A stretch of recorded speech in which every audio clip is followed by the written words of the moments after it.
bem-vindo a todos, muito obrigado pela presença, muito obrigado a todos os professores por conseguir organizar toda a questão técnica também para fazer esse encontro hoje.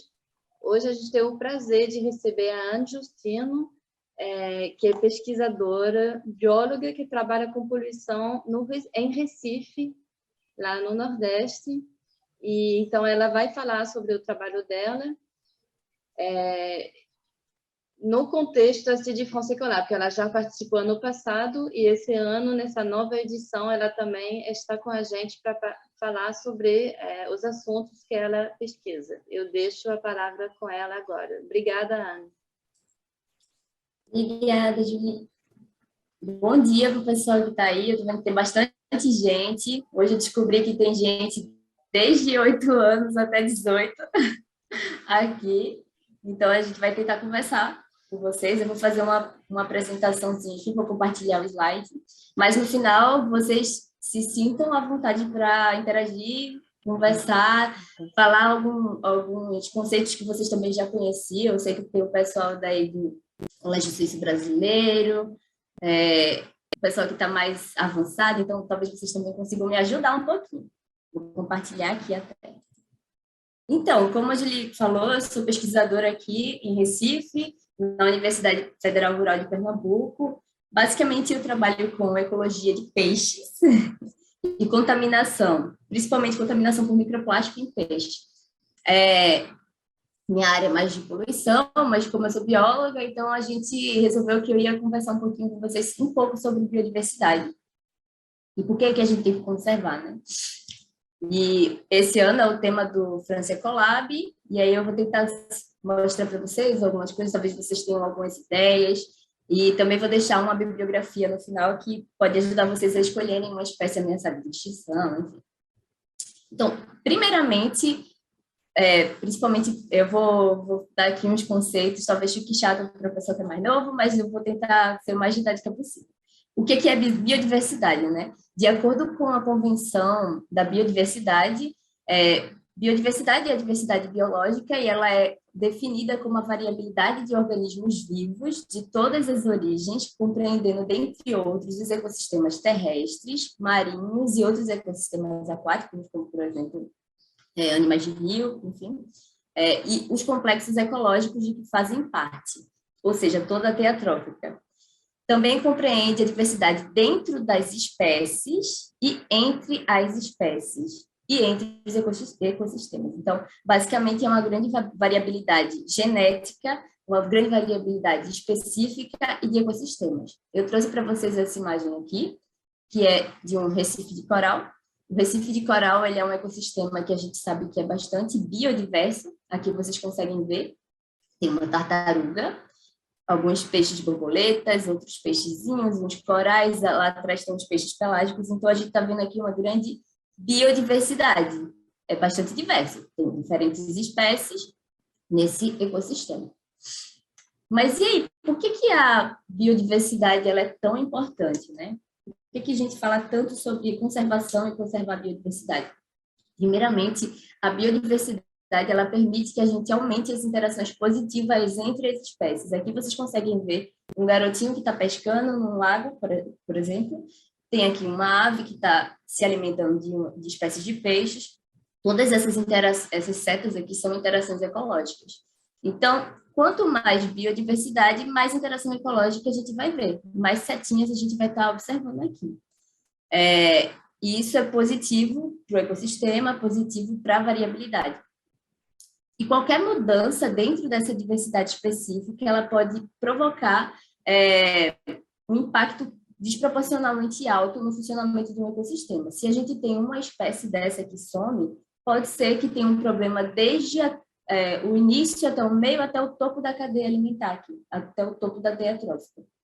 E isso também pode prejudicar esse garotinho aqui que está pescando. E aí, um conceito que vocês viram no regulamento, que eu vou tentar explicar aqui para vocês, é o conceito de nicho ecológico. O que é o nicho ecológico? O nicho ecológico, basicamente, é o modo de vida de indivíduos de uma determinada espécie, ou seja, são os hábitos desses indivíduos.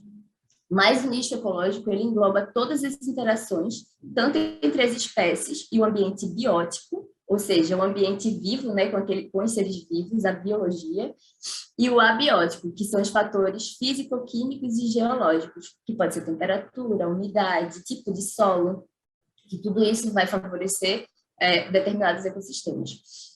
Os animais, eles podem ocupar exatamente o mesmo hábitat, por exemplo, o recife de coral, mas ter nicho ecológico diferente. Isso porque eles interagem de maneira diferente dentro do hábitat. Então, eles podem ter o mesmo hábitat, mas ter nicho ecológico diferente. Quando eles têm o mesmo nicho ecológico, eles acabam competindo por recursos. Porque, lembrando aqui para vocês, o nicho ecológico ele engloba tanto os fatores abióticos do ambiente, o hábitat, as relações ecológicas, que são aquelas setinhas lá que a gente estava vendo na outra imagem, e a disponibilidade de recursos, de alimentos. Para tentar ilustrar um pouquinho o que é nicho ecológico, eu trouxe aqui bem resumido para vocês um exemplo do recife de coral, um recife de coral que vocês imaginem aí, tropical, enfim, sei lá, Fernando de Noronha. Como naquela primeira imagem que eu mostrei para vocês, a gente observa aqui o hábitat, que é o recife de coral. Dentro desse hábitat, a gente tem várias espécies. Por exemplo, um tubarão, que ele é um predador pelágico, ele se alimenta de peixes, de macrocrustáceos, ele migra por toda a região oceânica, volta para o Recife, se afasta um pouco mais. A tartaruga de pente, por exemplo, ela se alimenta de esponjas, corais, anêmonas, algas. A cabeça dela, ela usa para buscar o alimento nas fendas do recife de coral. A raia, por exemplo, é um peixe bentônico, se alimenta de outros peixes e moluscos, crustáceos. Bentônico porque ela fica no fundo do recife de coral, por exemplo. Já o polvo é um predador, assim como o tubarão. Ele se alimenta de peixes, crustáceos e outros invertebrados, só que diferente do tubarão, que fica majoritariamente migrando pela cama d'água, ele fica se escondendo em tocas, ele fica mais no fundo porque ele tem esses tentáculos que permite que ele faça isso.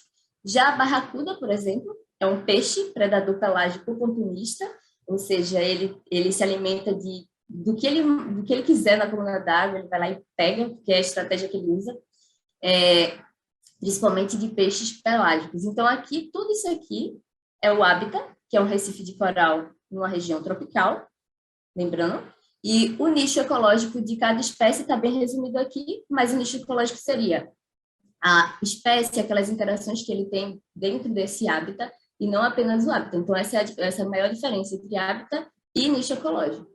Quando você fala de nicho ecológico, você descreve tudo que você puder sobre a vida, o modo de vida desse organismo, desse animal.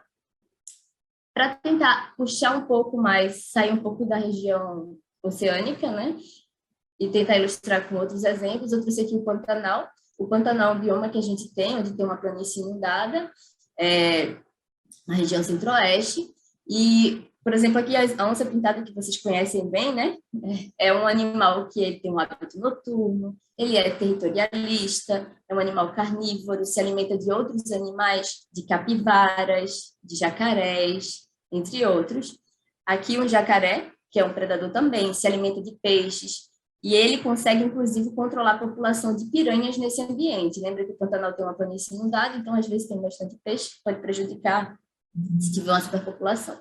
Então, ele tem um papel importante aqui também. Já a capivara, por exemplo, ela tem um hábito aquático, ela consegue mergulhar e nadar para se esconder.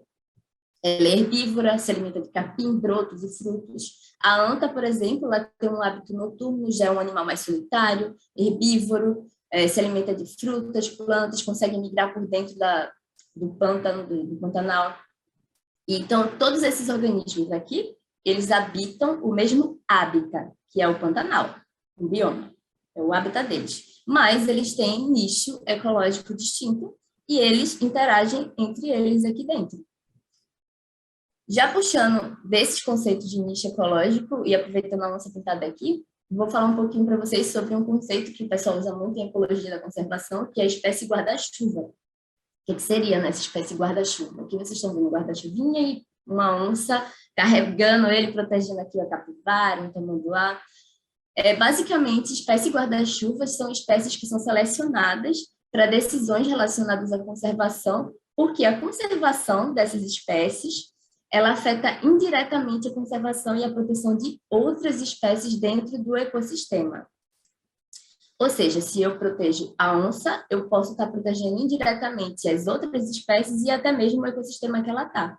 E essas espécies guarda-chuvas, elas geralmente têm uma grande necessidade diária para conservação. Então, a onça é um animal que caminha muito, que migra muito, então, se a gente protege ela, a gente está protegendo também uma grande área um grande ecossistema.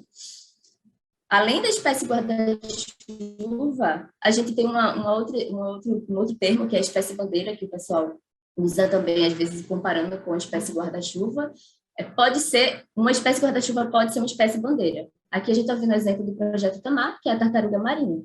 Essas espécies que usamos como bandeiras são geralmente espécies carismáticas, onde as pessoas têm mais como é que eu posso dizer, uma empatia por ela, porque, por exemplo, a onça é um animal felino, fofinho, bonitinho, e geralmente os pesquisadores escolhem essas espécies justamente para tentar difundir a mensagem de conservação e conscientizar as pessoas. Se a gente vê aqui a tartaruguinha marinha, lá na praia, ai, que bonitinho, olha só, elas estão desovando, talvez assim a gente consiga alertar mais pessoas do impacto de impactos negativos dentro desse ecossistema onde a tartaruga está.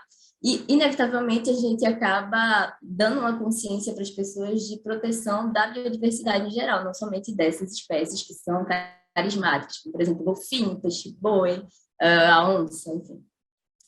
Além das espécies guarda-chuvas, a gente também tem espécies que podem ser bioindicadores. E aí, o que seria essa espécie indicadora, ou bioindicadora, né? Essas espécies, elas são bastante sensíveis às alterações na estrutura do ecossistema. Ou seja, alteração de temperatura, alteração de impactos como perca de área de vegetação. Tudo isso pode refletir na abundância, no número de quantidade de indivíduos dessa população na região. Os pesquisadores geralmente utilizam muito espécies de insetos, como, por exemplo, borboleta, para identificar esses padrões de superpopulação ou perca de população, que é um pouco mais fácil de se estudar quando você está olhando um indivíduo de vida curta, né? Como a borboleta, por exemplo. Geralmente, as espécies, quando elas estão se produzindo muito, se reproduzindo muito, a gente consegue observar o impacto, e assim como a gente consegue ver também quando tem bastante variabilidade de espécies. Se você for numa pracinha e você vê uma borboleta azul, uma borboleta vermelha, uma borboleta laranja, você imagina, nossa, essa praça aqui está bem conservada, né? Tem bastante espécies de borboletas. E aí é isso que a gente faz, a gente tenta observar o que está tendo, se essa área está mais conservada, se essa área não está. Entre as espécies bioindicadoras, a gente tem um outro termo que é a espécie-chave. Uma espécie-chave é uma espécie que tem um efeito desproporcionalmente grande em seu ambiente em relação à sua abundância. Esse pesquisador aqui, Payne, lá em 1966, ele fez um estudo onde ele viu um ecossistema bentônico, viu um predador bentônico, que é a estrela do mar, ela fica lá no fundo, predando geralmente moluscos, aqui diferentes tipos de moluscos, menores, maiores. E quando ele removeu a estrela do mar, ele percebeu que diminuiu a biodiversidade desse ecossistema. Porque a estrela do mar, ela predava basicamente os mexilhões, e aí quando ela parou de existir nessa região, os mexilhões começaram a se reproduzir muito mais e tomar conta desse ambiente, e diminuiu assim a biodiversidade desse ecossistema. Então, uma espécie-chave, ela pode desempenhar um papel único e crucial no funcionamento de um ecossistema. Seja uma pequena estrela do mar que está no fundo, até mesmo um predador de topo, como o tubarão, ou até mesmo o fitoplâncton que está no oceano. Então, qualquer impacto mínimo que seja, que faça com que essas espécies entrem em ameaça, sumam, desapareçam, pode ter efeitos drásticos dentro da teia trófica, que é uma teia trófica básica, tá vendo? Interações ecológicas entre essas espécies. Já passando, depois que a gente viu esses termos aí de nicho ecológico, hábitat, espécie guarda-chuva, espécie-chave, espécie indicadora, vamos conversar um pouco sobre a biodiversidade brasileira, que é o tema do projeto França Colab, né? Tem uma estimativa de que a gente tinha mais de 1,8 milhão de espécies aqui no Brasil, sendo que a gente praticamente não conhece nada disso. A gente só consegue, descritas assim, a gente só sabe de 200 mil espécies, e todo dia a gente tem pesquisador descobrindo espécie nova, seja de espécie de plantas ou de animais. No catálogo taxonômico da fauna brasileira, a gente tem para mais de 100 mil espécies de animais descritas. A maioria, como a gente consegue ver aqui, são os invertebrados, seguido pelos mamíferos, pelos vertebrados, pelas aves. E de flora e fauna, né, da nossa vegetação, a gente tem para mais de 46 mil espécies descritas. Depois que a gente sabe quais são essas espécies, na pesquisa a gente funciona o seguinte: cada pesquisador é especialista em alguma área. Por exemplo, eu trabalho com peixes marinhos. No meu mestrado, eu estudei a ecologia de uma única espécie de um peixe de linguado, que ele fica no fundo assim, do mar. Com o meu estudo, eu consegui analisar em um ano o padrão de vida desse peixe. Eu sei o que ele come, eu sei onde ele gosta de ficar, onde ele vai se reproduzir, onde ele migra, os impactos que estão associados à vida dele. Quando a gente estuda isso na universidade, a gente cria registros. Esses registros eles são usados por outros pesquisadores, por exemplo, que trabalham no Instituto Chico Mendes para a Biodiversidade, e eles avaliam a lista de espécies ameaçadas. E aí, existem alguns critérios para ameaças das espécies, que podem ser espécies que estão próximas a ser extintas, né? Extinta na natureza, criticamente em perigo, vulnerável, quase ameaçada e pouco preocupante. Com todas essas informações que a gente gera na universidade, vários pesquisadores observam os registros e dizem: eita, essa espécie aqui está sumindo nessa área, e essa espécie aqui tem que acender um alerta. Essa ave está em situação preocupante, nunca mais a gente viu essa ave passando por aqui nessa região. E aí faz com que a gente consiga criar uma lista de espécies ameaçadas, onde a gente já tem aí apontado, de 2014, mais de 1.173 táxons que estavam ameaçados, ou seja, mais de 1.100 espécies ameaçadas. Desde mamíferos, vertebrados terrestres, aquáticos, anfíbios, répteis, aves, peixes continentais, peixes de rios e peixes marinhos. Agora, atravessando um pouco mais, a gente vai comentar um pouco sobre espécies endêmicas, que são aquelas espécies que ocorrem somente em uma determinada área ou região geográfica. Lembra que eu falei que o nicho ecológico ele também está associado aos fatores bióticos e abióticos, que são temperatura, umidade, enfim. Existem espécies que elas não conseguem se deslocar de uma temperatura para outra muito facilmente. Então, dentro do Brasil, que é um país megacontinental, é um país gigante, a gente tem climas diversos. Por exemplo, eu estou bem aqui em Pernambuco. Aqui onde eu estou, tá quente pra caramba. Provavelmente eu vi que o pessoal de Curitiba aí tá passando um pouco de frio, porque lá embaixo tá frio. Então, essa diferença climática no nosso país, ela faz com que a gente tenha micro-regiões também. E essas micro-regiões também estão muito associadas ao tipo de solo que existe naquela área, a temperatura, como eu falei, e isso tudo faz com que tenha um ecossistema vegetal totalmente diferente, criando, assim, os nossos queridos biomas, que a gente conhece bem. E como eu falei para vocês, né, o Brasil ele ocupa cerca da metade do continente sul-americano, ele é gigantesco, e justamente por conta dessa diversidade climática, a gente tem esses diferentes biomas aqui, como, por exemplo, a Amazônia, a Caatinga, o Cerrado, a Mata Atlântica, os Pampa e o Pantanal, que foi aquilo que eu mostrei para vocês. Então, as espécies endêmicas, elas podem ser encontradas apenas em determinadas regiões. Passando um pouquinho aqui para a conservação, né? Por que é importante a gente conservar? Primeira coisa que eu vou dizer para vocês é porque a gente tem um direito constitucional que diz respeito a um ecossistema, um ambiente ecologicamente equilibrado, que é um bem de uso comum do povo, é essencial à saúde e à qualidade de vida, e a gente tem direito e dever de defender e preservar ele, tanto para as nossas gerações, quanto para as gerações futuras que ainda vão vir. Então, a gente precisa conservar o meio ambiente por conta disso. E já que existe uma lei para proteger o ecossistema, o ambiente, o nosso território, existem também estratégias dentro do governo brasileiro para fazer a proteção desses ecossistemas, como, por exemplo, unidades de conservação.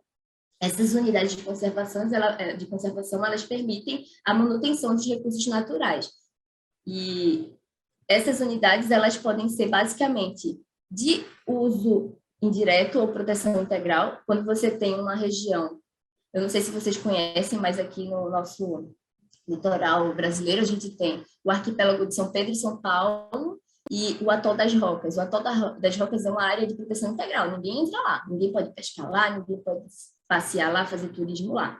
Mas a gente também tem áreas de uso sustentável, que são áreas onde a gente pode ir aproveitar dessa área, seja para pesca de subsistência, seja pesca que alimenta as outras populações, ou seja para agricultura, agrofloresta, enfim.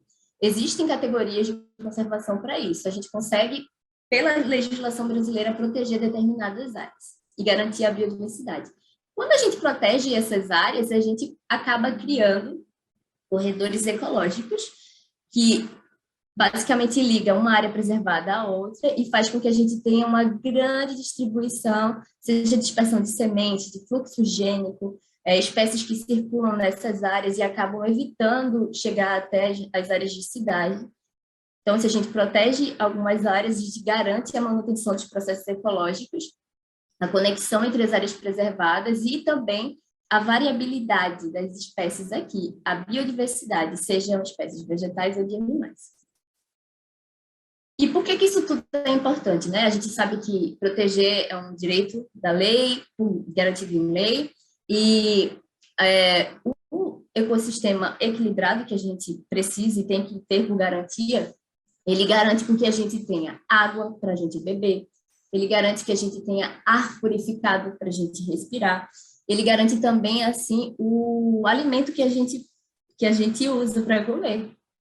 Esses serviços a gente chama de serviços ecossistêmicos, são serviços que são contribuições tanto diretas quanto indiretas à economia e ao bem-estar da humanidade, são diretamente associados ao ser humano, só que a gente não paga por ele, a gente não tem um valor, não paga em dólar, não paga em real para o ecossistema, para o planeta Terra, para a biosfera, a gente não paga por esses serviços. A única coisa que a gente pode fazer é tentar manter o mínimo dos impactos e tentar ser sustentável para garantir que a gente tenha também todos esses serviços ecossistêmicos, enfim, e consiga sobreviver bem aqui.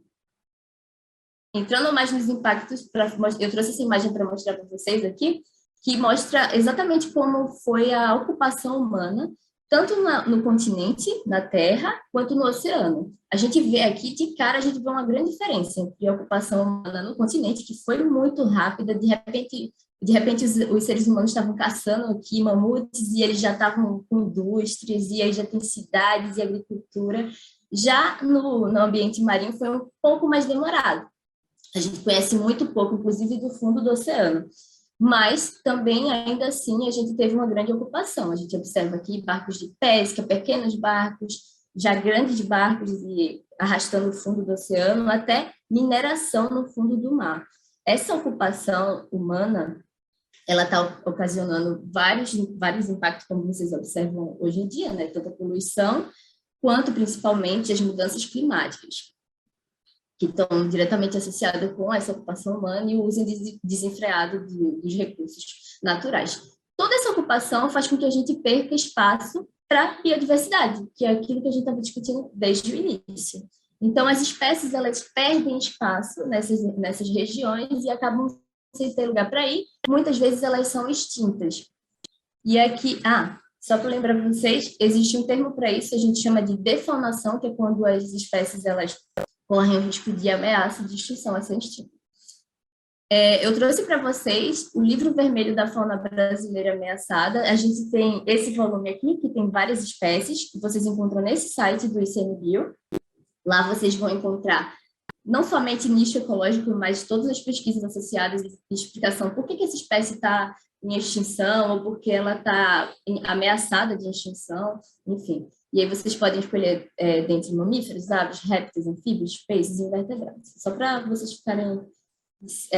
não sei se todo mundo conhecia já, mas enfim, a gente tem acesso a essa informação que é de cunho científico e livre para todo mundo, toda a população, inclusive para vocês que são estudantes.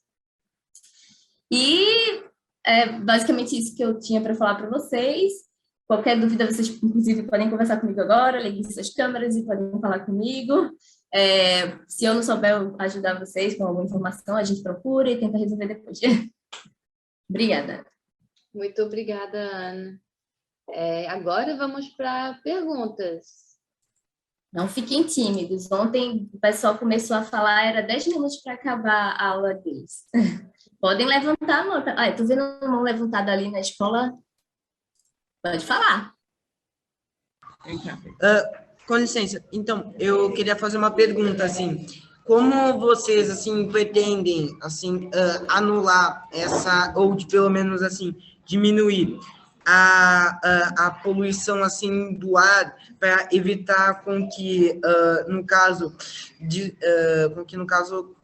ocorra, como é que eu posso falar? Destruições, assim, não destruições, danos ao meio ambiente, assim, como vocês pretendem, assim, anular ou diminuir esse efeito? Como a poluição do ar impacta? Isso? Como as tendem, assim, acabar com esse efeito, assim, da poluição do ar? Tá, ele quer saber como é que a gente tá protegendo a terra da poluição, é isso? Tipo, Da poluição como a gente do ar. consegue... Então, hoje em dia a gente tem pesquisadores que monitoram todo tipo de contaminação atmosférica, seja por partículas de dióxido de carbono, ou enfim, outros poluentes, até mesmo gases que são perigosos, são danosos. E a gente tem algumas medidas que indicam níveis aceitáveis para a população, tipo, a gente só pode estar exposto a tal. Isso aí é o que a gente consegue fazer agora. Só que, infelizmente, a legislação não funciona muito bem, então muitas indústrias e empresas elas continuam lançando poluentes na atmosfera e a gente não tem muito o que fazer. O que a gente tenta fazer aqui, por exemplo, como o França Ecolab, é tentar criar consciência para que vocês espalhem essa mensagem por aí, que o impacto no ecossistema, tanto na atmosfera como poluentes, é danoso para a nossa saúde também, não somente para espécies que vão ser ameaçadas de extinção. Será que era isso que tu queria saber? Mais alguém? Ali, iPhone de Tatiana. Tem uma escola ali, Julie, que eu tô vendo que tem tanta criança olhando, eu acho que elas estão interessadas em perguntar alguma coisa. Oi, escola de Tatiana. Falem comigo. Você consegue nos ouvir? Sim. Então ela vai fazer a pergunta. Eu queria saber os animais do canal, eu queria saber se quanto por cento para acabar esse desmatamento. Ficou baixinha a tua voz. Eu queria saber quais animais que vivem no Pantanal são o que tem mais matamento. Ameaçados de extinção. Por conta do desmatamento?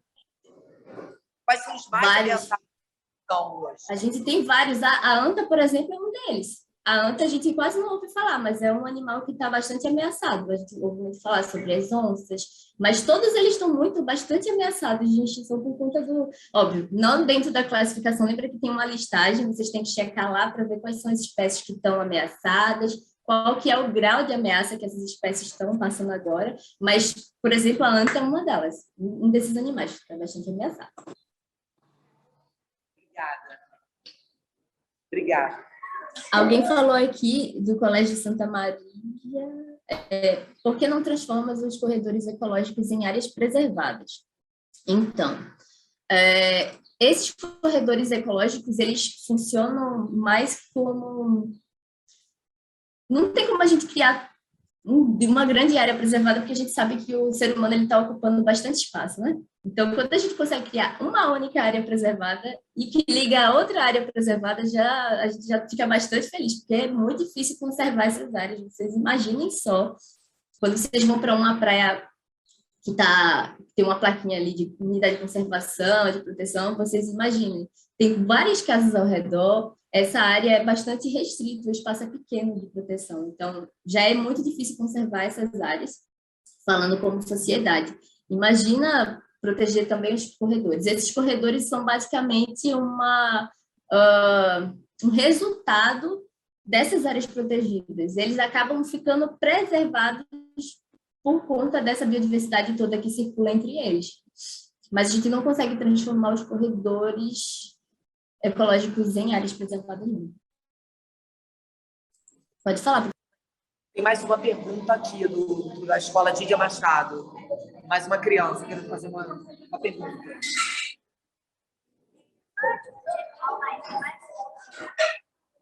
Qual é o tipo de animal marinho mais extinto hoje? Qual é o animal marinho mais extinto hoje? Qual o animal marinho mais extinto? Rapaz, de cabeça assim, eu não sei, mas a gente tem várias espécies ameaçadas, inclusive de peixes. Tem um peixe muito bonitinho de coral de Recife, que é o budião azul, que foi aquele que eu botei logo na capa assim, do slide, onde tinha biodiversidade, que você vai para quê? É o budião. Tem o mero também, que é um peixe que fica grandão assim. Antigamente ele era muito pescado, e a gente sabe que esse peixe ele tem uma vida muito longa, então ele demora bastante tempo para se reproduzir, e aí por isso ele acaba sendo mais ameaçado. Mas tem bastante animaizinhos. Vocês podem conferir naquele link lá que eu mostrei para vocês. E escolher a que vocês quiserem. Aí, okay. Pode falar. Como eu disse. Eu queria perguntar, além das que você já falou, se existem mais algumas leis sobre a preservação? Existem alguns sistemas de dados integrados, assim, que, enfim, o Ministério do Meio Ambiente, existe o Ministério do Meio Ambiente, mas a gente não tem muita fiscalização quanto a isso, mas existem, sim, várias leis quanto à proibição de desmatamento, mineração, pesca. As pescas podem ser de uso sustentado, como eu disse para vocês, mas tem áreas que você não pode pescar enquanto aquela espécie está se reproduzindo. Um exemplo é o caranguejo. Às vezes tem épocas e estações que a gente não pode mexer. Tem bastante legislação. Não falta legislação, o que falta são a aplicação dessas legislações para que garanta, né, todo esse ecossistema aqui equilibrado. Aqui uma pergunta do Colégio de Santa Maria também. Então, depende mais da população mesmo? Depende muito, em grande parte, da população. A gente precisa ter consciência de que essas áreas preservadas são importantes por conta da criação desses corredores ecológicos, onde as espécies circulam, e aí a gente garante mais variabilidade genética, mais variabilidade específica e mais variabilidade de ecossistemas. Os nichos ecológicos seriam, então, meio que um hábitat, ecossistema, que cada espécie cria para si. Vamos tentar recapitular. A gente tem o hábitat, que pode ser um recife de coral, como eu mostrei para vocês.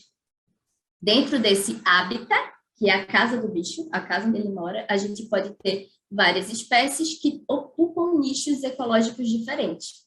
Então, o nicho ecológico não depende somente do hábitat e do ecossistema que ela vive, mas também depende disso. Lembra que o nicho ecológico está no meio, tem o hábitat, tem as interações ecológicas, tem os fatores abióticos, que é a temperatura, umidade, salinidade, enfim, todos os fatores abióticos e as cadeias alimentares. Então, o nicho ecológico ele é um complexo disso tudo. Quando a gente vai falar sobre o nicho ecológico de uma espécie, a gente tem que explicar o que é que essa espécie faz, qual o modo de vida.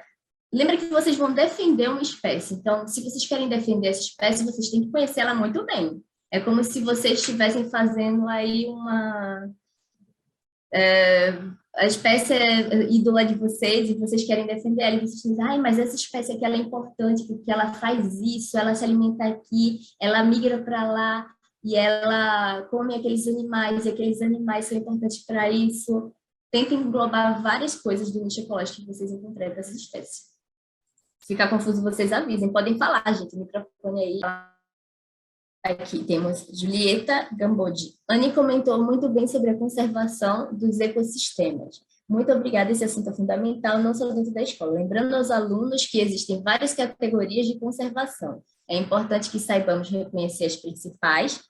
Pode ser um ponto de partida interessante para as pesquisas dos alunos para o projeto. Muito bem, é isso mesmo.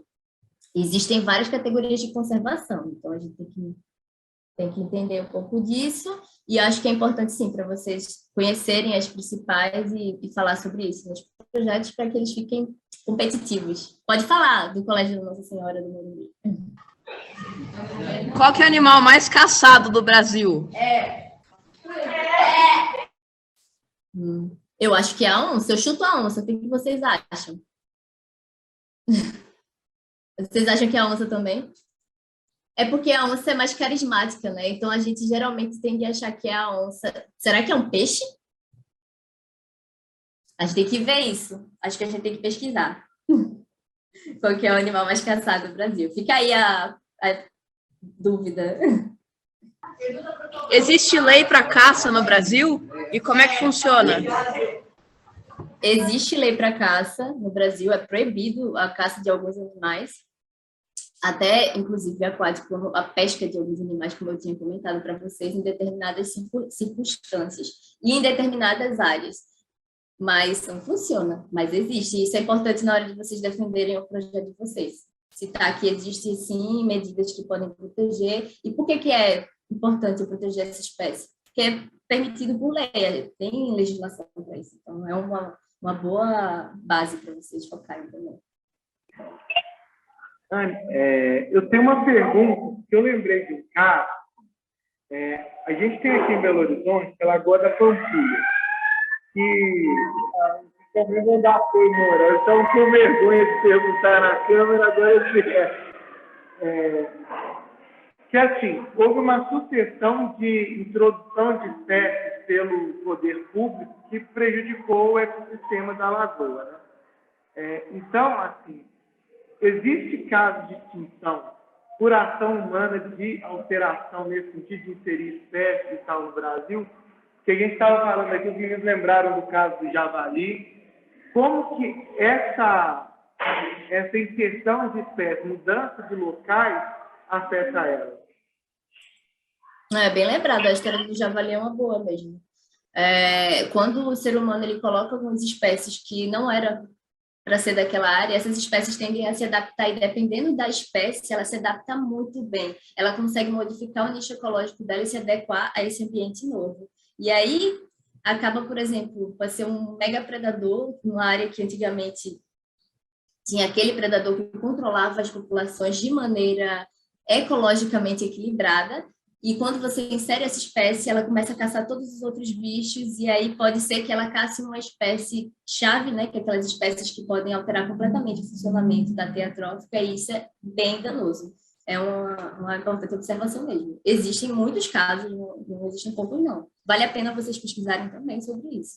Pesquisar sobre inserção de espécies que atrapalham o funcionamento dos ecossistemas. Um exemplo agora que, na verdade, nem... Mas falando sobre isso, inserção de espécies, vocês viram o caso do peixe-leão, né? O peixe-leão chegou aqui agora na região Nordeste e a gente está passando uns perrengues por conta disso.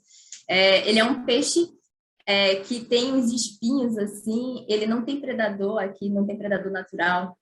Então, até que o ecossistema se adapte a essa espécie nova, ela vai crescer em população em número muito grande, e isso vai ser um problema para outras espécies dessas regiões. Pode diminuir muito a biodiversidade, é muito perigoso. Alguém falou aqui?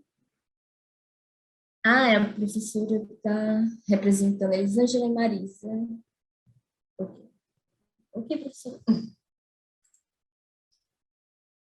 Mas alguém quer conversar, quer falar? Vocês podem falar também um exemplo de vocês da Lagoa. É interessante, achei legal. É um bom exemplo.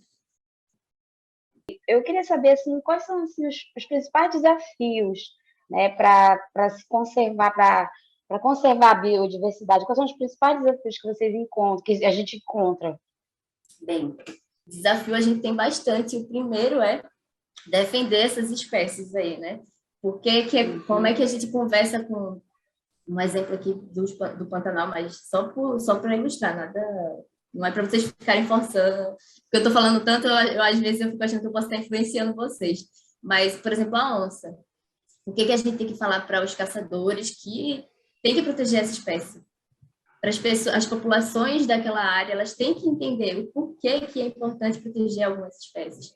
Por que é importante proteger o ecossistema? Então, acho que a maior dificuldade é tentar criar conscientização na população, principalmente as populações que estão envolvidas diretamente com essas áreas e com esses recursos. No nosso caso aqui no Nordeste, a pesca, às vezes é muito difícil chegar para uma marisqueira ou para um pescador artesanal e falar para ele, olha, essa época você não pode, eles estão se reproduzindo, não pode pescar. E aí você tem que explicar muito bem por que você não pode pescar. Porque se a gente pescar agora na época de reprodução, vai ser difícil para esse estoque, né, esse grupo de peixe, esse recurso, crescer, e daqui a tantos meses tu não vai ter mais peixe. E aí é isso que é um pouco complicado. Mas, assim, tem bastante desafio. Obrigada, Ana. Você é sempre dinâmica nas suas explicações. Aqui tem uma pergunta. A extinção de uma planta traz tantos impactos quanto a extinção de um animal? Falamos mais sobre os animais. Realmente, a gente falou bastante sobre animais e não falou tanto sobre plantas.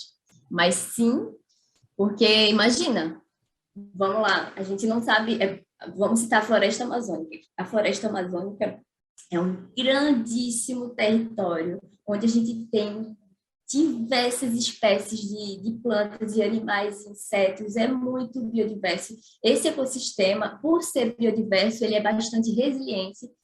O que eu não falei lá no slide, mas resiliente é como se ele tivesse uma capacidade de se adaptar a todos os impactos. Então, a floresta amazônica, ela vem perdendo muito hectare, vem perdendo muito espaço por conta das ações humanas, dos impactos antrópicos, e isso faz com que ela perca também a biodiversidade florestal dela, que é extremamente importante, tanto para a ciclagem de nutrientes, como a purificação do ar que a gente está respirando aqui, e também a água, que essa floresta, ela é tão grande que ela evapora com uma grande quantidade de água que circula por todo o Brasil, que é gigantesco, e vai chegar até nas regiões do Sudeste, onde muitos de vocês estão.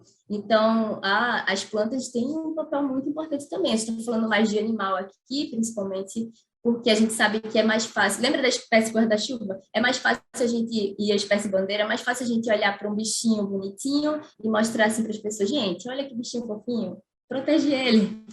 Mas sim, as plantas são muito importantes e a gente, na hora de justificar o projeto da gente, a gente tem que dizer por que o ecossistema também tem que ser preservado, não somente o animal que a gente está defendendo. Bom dia, eu sou a professora Marisa, aqui de Macapá, tá? Da Escola Bilíngue, e me passou uma pergunta agora.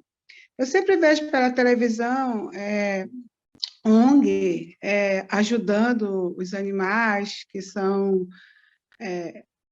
machucados, que dá problema nas redes, das coisas assim, na floresta. Questão dos hospitais veterinários, desses animais que são salvos, quantos porcentos eles conseguem sobreviver? O que acontece? Eles voltam para a natureza? Eles ficam em algum lugar? Como é que acontece? Olha, dona Marisa, eu nunca trabalhei com resgate, não. Apesar de ser bióloga, isso é uma vontade que eu tinha, trabalhar com resgate de animais silvestres, principalmente.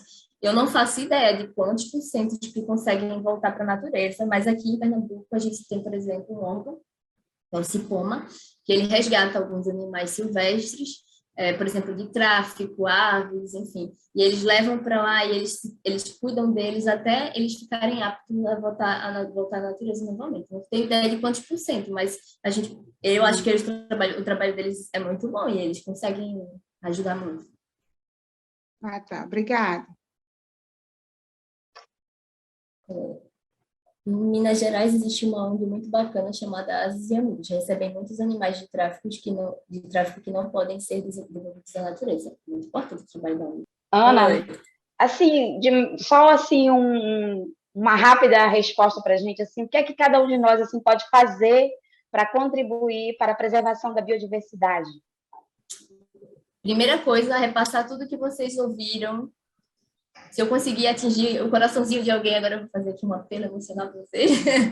Vocês repassem para a família de vocês, contem por que a biodiversidade é tão importante e estudem um pouco mais sobre isso, porque é um assunto que é muito importante e vai ser daqui para frente muito mais importante. Conservação da biodiversidade, está perdendo muitas espécies e isso impacta diretamente a saúde humana, a saúde pública. A gente viu que teve a Covid, mais vírus vão aparecer justamente por conta dessa falta de equilíbrio ecológico. Então, é importante estudar por isso. Obrigada, Ana. Tudo bem, os alunos que precisam ir, gente. Foi um prazer ficar aqui com vocês, conversando. E eu fico feliz que todos tenham prestado atenção. Qualquer coisa, vocês podem entrar em contato. Muito obrigada. Vamos encerrar aqui. Então, obrigada a todos pela presença. Muito obrigada, Anne, pela palestra. Respostas, perguntas. Foi ótimo. Obrigada. Obrigada a todos e um bom dia, um bom final de semana. Bom fim de semana, pessoal. Bom dia. Bom dia. Tchau, Ana. Tchau todo mundo. Au revoir. Au revoir.